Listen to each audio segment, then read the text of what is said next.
saya ajak saudara buka dulu dalam Filipi pasal yang pertama, ayat 20 sampai 21. Kita baca dua ayat ini sama-sama. Filipi 1 ayat 20 sampai dengan ayat 21. Sebab yang sangat kurindukan dan kuharapkan ialah bahwa aku dalam segala hal tidak akan beroleh malu, melainkan seperti sedia kala, demikian pun sekarang Kristus dengan nyata dimuliakan di dalam tubuhku, baik oleh hidupku maupun oleh matiku. Nah, ayat 21, karena bagiku hidup adalah Kristus dan mati adalah keuntungan. Jadi saya mau katakan hari ini saudara, kita hidup hanya untuk Yesus. Amin. Kita hidup hanya untuk Dia. Inilah yang disampaikan oleh Rasul Paulus kepada jemaat di Filipi. Jadi hidup kita ini hanya untuk Dia, hanya untuk Yesus. Artinya apa saudara? Ini berbicara tentang totalitas hidup. Amin. Hanya untuk Dia. Artinya roh, jiwa, dan tubuh kita hanya untuk Yesus. Amin. Ini Yesus, ini Paulus katakan, makanya dia berkata apa?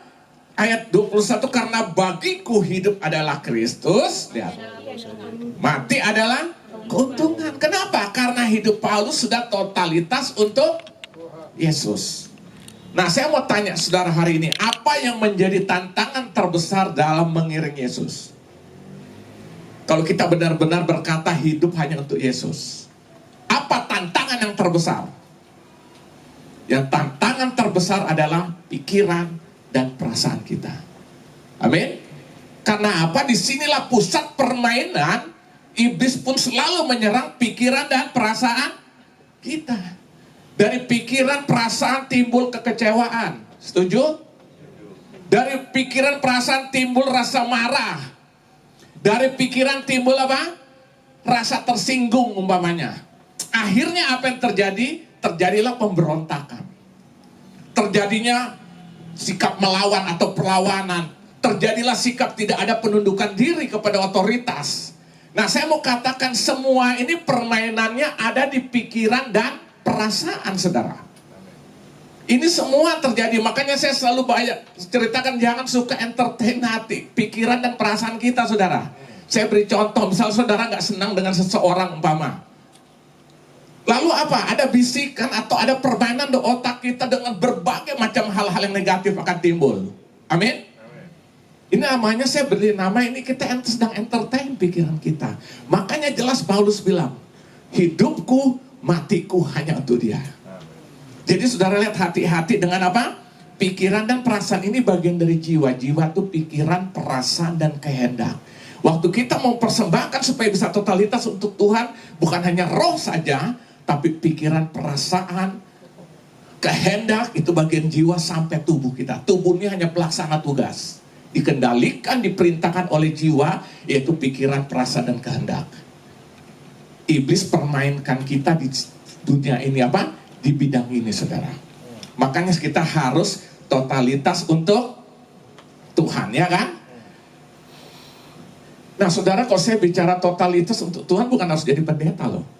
Salah, justru pendeta pun bisa juga tidak totalitas untuk Tuhan. Amin? Kan pendeta ini kan jabatan gerejawi saudara.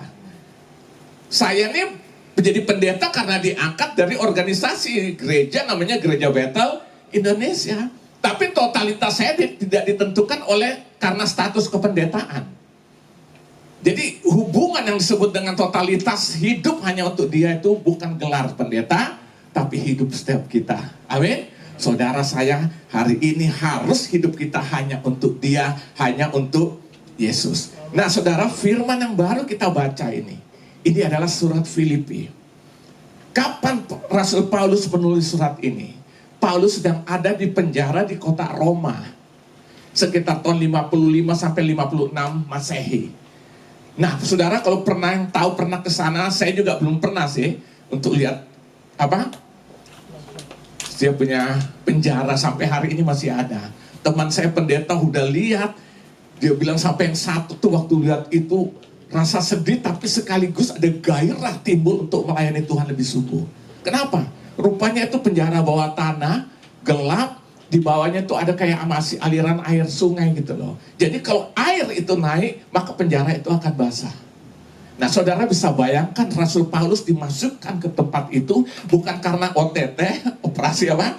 Tangkap tangan, bukan karena melakukan kriminalitas, tapi karena pemberitaan Injil Kristus yang dia beritakan, dia ditangkap, dimasukkan situ. Tapi luar biasanya dari tempat itu keluarlah surat yang sedang kita pelajari hari ini. Jadi kalau dia bilang hidupku hanya bagi Kristus, mati adalah keuntungan, itu bukan kata-kata kosong, itu dialami. Dia tulis surat Filipi, dan inti surat Filipi itu hanya berbicara tentang sukacita. Saudara bisa terima gak? Orang dalam keadaan seperti itu bersukacitalah senantiasa dalam Tuhan. Sekali lagi kukatakan apa? Bersukacitalah, Filipi 4 ayat 4. Luar biasa gak? Pertanyaan kenapa Paulus sudah seperti itu? Karena Paulus hidupnya totalitas hanya untuk dia. Amin. Nah, hari ini Tuhan minta saudara saya, Tuhan minta saya, Tuhan minta kita semua, ayo kita harus hidup totalitas hanya untuk dia. Amin. Bukan harus jadi bukan harus jadi pendeta, bukan tidak boleh bekerja, bukan. Totalitas itu berbicara hidup, sikap hidup hanya untuk dia. Nah, yang menjadi pertanyaan sekarang, apa yang harus aku lakukan agar hidupku itu 100% hanya untuk Tuhan, hanya untuk Kristus Yesus, totalitas hanya untuk dia. Pertanyaan, apa yang harus aku lakukan? Ini yang secara cepat kita akan belajar bersama-sama hari ini. Yang pertama, saya jumpai firman Tuhan mengajarkan, yang pertama apa yang harus aku lakukan dalam hidupku supaya benar-benar aku bisa mengalami yang namanya totalitas untuk Tuhan, hidup 100% hanya untuk dia. Yang pertama, izinkanlah atau relakanlah setiap hidup kita ditawan oleh Kristus Yesus Tuhan. Ditawan. Coba saudara perhatikan ayat 12 sampai dengan ayat 14. 12 sampai dengan 14 itu dikatakan demikian, Paulus katakan, aku menghendaki saudara-saudara supaya kamu tahu, lihat, bahwa yang terjadi atasku ini justru telah apa? Menyebabkan kemajuan Injil. Jadi maksudnya dia sedang katakan, aku sedang ada di penjara ini, itu bukan untuk supaya hancur-hancuran, tapi lewat apa yang aku alami, Injil semakin mengalami kemajuan. Amin. Ayat 13. Sehingga telah jelas bagi seluruh istana dan semua orang lain bahwa aku dipenjara karena Kristus. Ayat 14. Dan kebanyakan saudara dalam Tuhan telah beroleh kepercayaan karena pemenjaraanku, untuk bertambah berani berkata-kata tentang firman Allah dengan tidak takut. Artinya saudara tahu, di sini Paulus izinkan, relakan hidupnya itu ditawan oleh Tuhan, ditawan oleh Roh Kudus. Coba saudara bandingkan dengan 2 Korintus 10 ayat 5. Nanti saudara juga lanjutkan di Kisah Rasul 20 ayat 20 sampai 24. 2 Korintus 10 ayat 5. Kami mematahkan setiap siasat orang dan merubuhkan setiap kubu yang dibangun oleh keangkuhan manusia untuk menentang pengenalan akan Allah. Kami, perhatikan, kami menawan segala pikiran dan menaklukkannya kepada Kristus. Dia bilang kepada jemaat di Korintus, lihat ya, dia akan, kami menawan segala pikiran dan menaklukkannya apa? Kepada Kristus. Buka lagi Kisah Rasul 20 ayat 24. Kisah Rasul 20 ayat 20 sampai 24. 20 sampai 24. Kisah Rasul 20. Sungguh pun demikian, aku tidak pernah melalaikan apa yang berguna bagi kamu. Semua kuberitakan dan kuajarkan kepada kamu, baik di muka umum maupun dalam perkumpulan di rumah kamu. Terus, aku senantiasa bersaksi kepada orang-orang Yahudi dan orang-orang Yunani supaya mereka bertobat kepada Allah dan percaya kepada Tuhan kita Yesus Kristus. Terus, tapi sekarang sebagai apa? Tawanan roh. Ya. Tetapi sekarang sebagai tawanan roh, aku pergi ke Yerusalem dan aku tidak tahu apa yang akan terjadi atas diriku di situ. Terus, selain daripada yang dinyatakan Roh Kudus dari kota ke kota kepadaku, bahwa penjara dan sengsara menunggu aku. Ayat 24. Tetapi aku tidak menghiraukan nyawaku sedikit pun, asal saja aku dapat mencapai garis akhir dan menyelesaikan pelayanan yang ditugaskan oleh Tuhan Yesus kepadaku untuk memberi kesaksian tentang Injil kasih karunia Allah. Lihat, Paulus bilang dia ditawan sampai waktu mau ke Yerusalem pun dia tidak tahu apa yang akan terjadi. Dia cuma tahu mungkin penderitaan siap menanti dia di sana. Kenapa Paulus berani mengambil keputusan ini? Karena dia izinkan, dia relakan hidupnya ditawan oleh Tuhan Yesus, ditawan oleh Roh Kudus. Amin. Nah, saudara, saya mau katakan hari ini, saudara, apa yang harus kita lakukan supaya hidup kita bisa totalitas, bisa 100% untuk Kristus Yesus Tuhan. Yang pertama, izinkan, relakan setiap hidup kita ditawan oleh Roh Tuhan sendiri, oleh Kristus Yesus sendiri untuk menawan apa? Hidup kita. Selama saudara tidak berani ambil keputusan ini, hidup akan terombang-ambing lewat pikiran dan perasaan setiap hari. Selama kita tidak mau ditawan oleh Kristus atau Roh Kudus, bagi kita akan berjalan sendiri, saudara. Sementara namanya tawanan itu dikendalikan oleh siapa? Oleh yang menawan. Selama kita tidak siap ditawan, pasti kita akan berjalan dengan pola pikir kita, dengan perasaan kita sendiri kemana aku mau pergi. Tapi kalau kita sudah menjadi tawanan, yang mengendalikan hidup kita si penawan. Amin. Saudara lihat orang yang sedang berperang, dua kubu yang sedang berperang, tentara yang sedang berperang. Satu kelompok kalau sedang mengalahkan musuh, dia akan lucuti seluruh senjatanya. Lalu apa yang terjadi?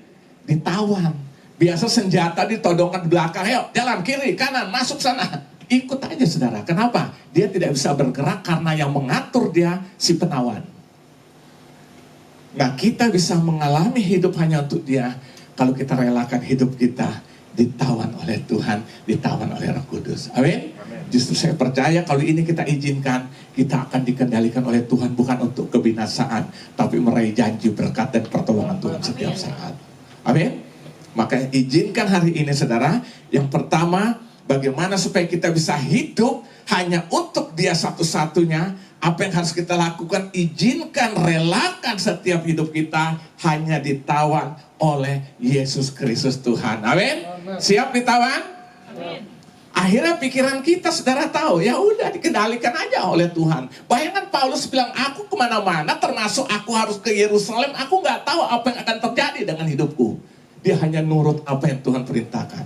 Dia bilang, mungkin kesengsaraan siap menanti aku, tapi dia siap. Karena hidupku bukannya aku lagi, dia bilang, tapi Kristus yang hidup di dalam aku. Amin. Nah, kalau kita siap ditawan oleh Tuhan, oleh Roh Kudus, maka kita akan melihat kemuliaan Tuhan selalu nyata bagi kehidupan kita. Amin. Kita tidak jalan sendiri, tapi kita tetap hidup diiring, didorong, dikendalikan oleh Roh Tuhan. Maka dia bilang kepada jemaat di Galatia itu pasal 5 kan, ayat 25, kalau hidup dipenuhi oleh Roh Kudus, hendaklah hidupmu juga dipimpin oleh Roh Kudus. Jadi nggak ada pilihan lain, saudara.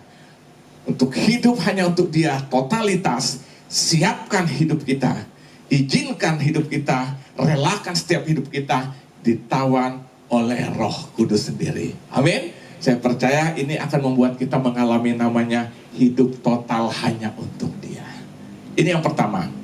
Yang kedua, selaraskanlah seluruh pikiran dan perasaan kita selaras atau sama dengan pikiran dan perasaan Kristus. Jadi saya harus menyelaraskan pikiran saya, saudara harus menyelaraskan pikiran saudara supaya apa? Selaras dengan pikiran Kristus, pola pikir Kristus, juga perasaan kita selaras dengan perasaan Kristus. Itu sebabnya dia berkata di Filipi pasal yang kedua, saudara perhatikan, saudara nanti boleh baca satu perikop, tapi kita tidak punya waktu banyak, saya hanya ajak kita baca dari Filipi pasal 2 ayat 2 sampai dengan ayat 5. Karena itu sempurnakanlah sukacitaku dengan ini, kata Paulus.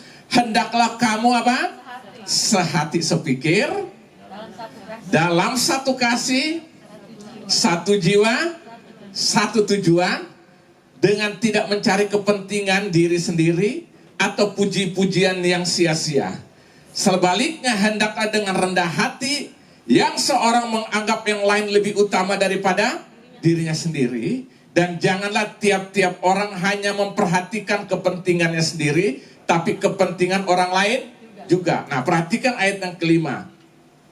Hendaklah kamu dalam hidupmu bersama menaruh pikiran dan perasaan yang terdapat juga dalam Kristus Yesus. Di ayat sebelumnya tadi di situ dikatakan apa? Supaya kita sehati, sepikir, dalam satu kasih, satu jiwa, satu tujuan, ya kan? Tidak mencari kepentingan diri sendiri atau pujian-pujian yang sia-sia, ya kan? Nah, bagaimana ini bisa terjadi? Kuncinya ayat yang kelima. Taruh pikiranmu, taruh perasaanmu seperti yang terdapat dalam Kristus. Jadi kalau saya menaruh pikiran dan perasaan dalam Kristus, saudara menaruh pikiran dan perasaan saudara selaras dengan pikiran dan perasaan Kristus, kita disatukan di dalam pikiran Kristus. Amin. Ini membuat akhirnya kita benar-benar hidup hanya untuk Dia. Karena apa? Kita menaruh semuanya. Artinya apa? Pikiran Kristus itu harus menjadi pikiran kita, perasaan Kristus harus menjadi perasaan kita. Nah, seringkali kan kita mau hidup, ya kan? Kita mau hidup, kita mau melayani, tetapi apa? Terlalu pusing kan dengan pikiran dan perasaan kita. Ya kan? Sampai-sampai kita kadang-kadang nggak peduli lagi dengan perasaan Tuhan. Benar nggak? Kita hidup dalam Tuhan, kita melayani Tuhan, tapi masih kita pusing tentang pikiranku, perasaanku, sampai kita tidak peduli ini berkenan atau tidak di hadapan Tuhan. Saya tidak peduli pikiran dan perasaan Tuhan, penting aku. Tidak mungkin ini bisa terjadi. Bayangkan rumah tangga, kalau pikirannya masing-masing berjalan, apa jadinya? Tapi kalau rumah tangga pun menaruh pikiran dan perasaan suami istri, memiliki pikiran perasaan Kristus, disatukanlah dalam Kristus Yesus. Setiap pelayanan kita semua yang melayani menyatukan pikiran perasaan selaras dengan pikiran Kristus, pasti kita sehati, sepikir, sejiwa, satu tujuan. Amin. Makanya Paulus bilang, supaya menaruh pikiranmu juga perasaanmu seperti terdapat di dalam Kristus Yesus. Ini udah gak ada lagi yang aneh-aneh. Sikut sana, sikut sini. Gak ada, pikirannya sama, perasaannya sama, disatukan dalam Kristus. Tujuannya sama, untuk kemuliaan Tuhan. Benar gak, saudara? Nah, coba saya ingin saudara buka dalam Roma 12. Roma 12 ayat 20. Saudara tahu Roma 12 ayat 20 ini adalah kutipan Rasul Paulus dari Amsal, dari kitab Amsal pasal 25 ayat 21 sampai 22. Isinya intinya sama. Nah, saya akan bacakan Roma 12 ayat yang ke-20. Tetapi jika seterumu lapar, berilah dia makan. Jika ia haus, berilah apa? Dia minum. Dengan berbuat demikian, kamu menumpukan bara api di atas kepalanya. Ya kan? Alkitab bilang, jika seterumu lapar, beri makan. Jika seterumu haus, beri dia minum. Enak aja, ya kan? Enak kayak untung di dia, gak untung di kita, ya kan? Benar nggak? Tapi perhatikan selanjutnya. Dengan berbuat demikian, kamu menumpuk bara api di atas kepalanya. Nah, banyak menafsirkan ini keliru. Saya lihat di konteks bahasa aslinya bukan itu. Wih, bara api berarti sebentar lagi terbakar dong. Gak apa-apa, gue baik, gue ngalah, gak apa-apa. Gue kasih dia makan, dia kasih minum, gak apa-apa. Tunggu nanti lu sebentar dibakar habis sama Tuhan, ya kan? Sambil gergetan gitu kan. Itu sih namanya jahat, saudara, pakai tangan Tuhan. Itu namanya kita berbuat jahat, menghancurkan orang pakai atas nama Tuhan. Ya, apa bedanya dengan ajaran yang lain nanti kan? Maksudnya apa tuh? Waktu seterumu lapar, kata Paulus, beri dia makan. Waktu seterumu haus, beri dia minum. Dengan demikian kau menumpuk bara api di atas kepalanya. Apa maksudnya? Waktu kita berbuat tetap baik, kasih tetap kita nyatakan, itu akan membuat orang itu mengalami satu kenyamanan hidup. Dengan rasa keamanan, kenyamanan itu akan mengubah hidupnya. Amin. Amin. Saudara lawan orang yang jahat, kita lawan dengan jahat, pasti hancur. Orang yang berbeda bukan kita musuhin, bukan kita hancurkan. Orang yang berbeda justru kita apa? Berkati dia. Ini ajaran Yesus loh. Di kayu salib terakhir dari 7 kata, salah satu perkataan dia bilang, apa? Ampunilah mereka, karena mereka tidak tahu apa yang mereka perbuat. Dalam kesakitan ditikam, lambungnya ditusuk, doa ini keluar. Dan doa inilah diucapkan salah satu juga rasul, yaitu bernama Stefanus dalam Kisah Rasul itu. Dia bilang waktu sedang dirajam, dia bilang apa? Jangan tanggungan dosa ini ke atas mereka. Sama nggak? Kenapa Stefanus seperti itu? Karena dia menaruh pikiran, perasaannya selaras dengan pikiran perasaan Kristus, maka jadilah sesuatu dalam hidupnya luar biasa. Amin.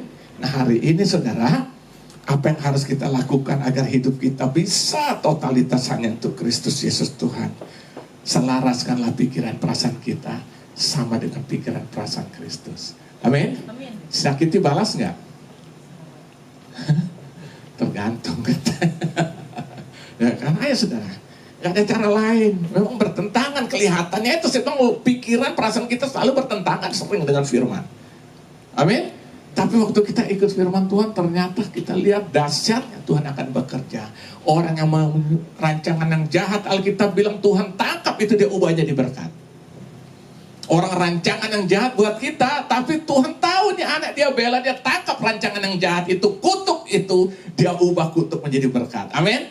Itulah cara kerja Tuhan. Akhirnya kita benar-benar mengalami hidup hanya untuk Dia. Ini bukan harus jadi pendeta. Apapun hidup kita, pelayan pekerjaan yang kita kerjakan, profesi yang kita jalankan, bukan berarti kita tidak bisa hidup hanya untuk Dia. Tetap hanya untuk Dia. Amin. Nah, ini yang kedua saudara ya. Jadi pastikan hari ini kita hidup hanya untuk Dia.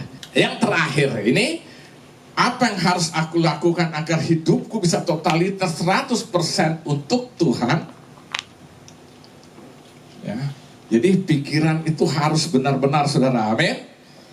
Saya baca dalam sebelum kita masuk poin yang ketiga, ada satu kata-kata bijak saya baca demikian bunyinya. Tidak ada yang dapat menghancurkan besi itu sendiri kecuali karat besi itu sendiri. Tidak ada yang dapat menghancurkan manusia kecuali pikirannya sendiri. Saya ulangi saudara, tidak ada dapat menghancurkan besi kecuali karat pada besi itu sendiri. Tidak ada yang dapat menghancurkan manusia kecuali pikiran manusia itu sendiri. Setuju nggak? Setuju. Kenapa Hitler jahat? 6 juta orang dia habisi.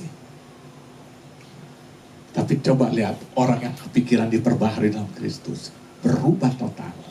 Seperti Paulus yang tadinya juga pembunuh jahat. Stefanus yang rajam siapa? Provokatornya. Baca dalam Kisah Rasul itu, ada Stefanus yang menyaksikan, dia yang perintahin. Tapi berjumpa dengan Yesus, ininya berubah, perasaan berubah, rela mati demi Kristus Yesus. Ini namanya totalitas ya. Jadi jaga hati-hati dengan pikiran perasaan kita. Amin. Disitulah pusat permainan iblis. Waktu kita terima Yesus, ada Roh Kudus bersama dengan roh kita. Tapi iblis akan terus menyerang pikiran dan perasaan. Dia mengincar seperti singa kan. Nah, jadi harus kita selaraskan dengan pikiran dan perasaan Kristus. Jadi pikiranku sama dengan pikiran Kristus, atau pikiran Kristus ada dalam pikiranku, perasaan Kristus ada dalam perasaanku. Yang terakhir, apa yang harus kita lakukan agar hidup kita total untuk Tuhan, 100% hanya untuk Dia, rela menderita karena Kristus. Ini hal yang paling tidak menyenangkan. Ya kan, rela menderita karena Kristus. Lihat dalam Filipi pasal yang pertama, kita kembali lagi Filipi pasal pertama ayat 29 sampai dan ayat 30. Sebab kepada kamu dikaruniakan, kata Paulus, apa? Bukan saja untuk percaya kepada Kristus, melainkan apa? Juga untuk menderita untuk Dia. Ayat 30, dalam pergumulan yang sama seperti yang dahulu kamu lihat padaku, dan yang sekarang kamu dengar tentang aku. Saya ulangi ayat 29. Sebab kepada kamu dikarunia bukan saja untuk percaya kepada Kristus, melainkan juga untuk apa? Menderita untuk Dia, untuk Kristus Yesus Tuhan itu. Amin. Jadi saudara lihat, apa yang kita harus lakukan supaya kita bisa hidup sungguh-sungguh untuk Kristus, kita harus rela menderita karena Yesus, karena nama itu. Ini paling tidak menyenangkan.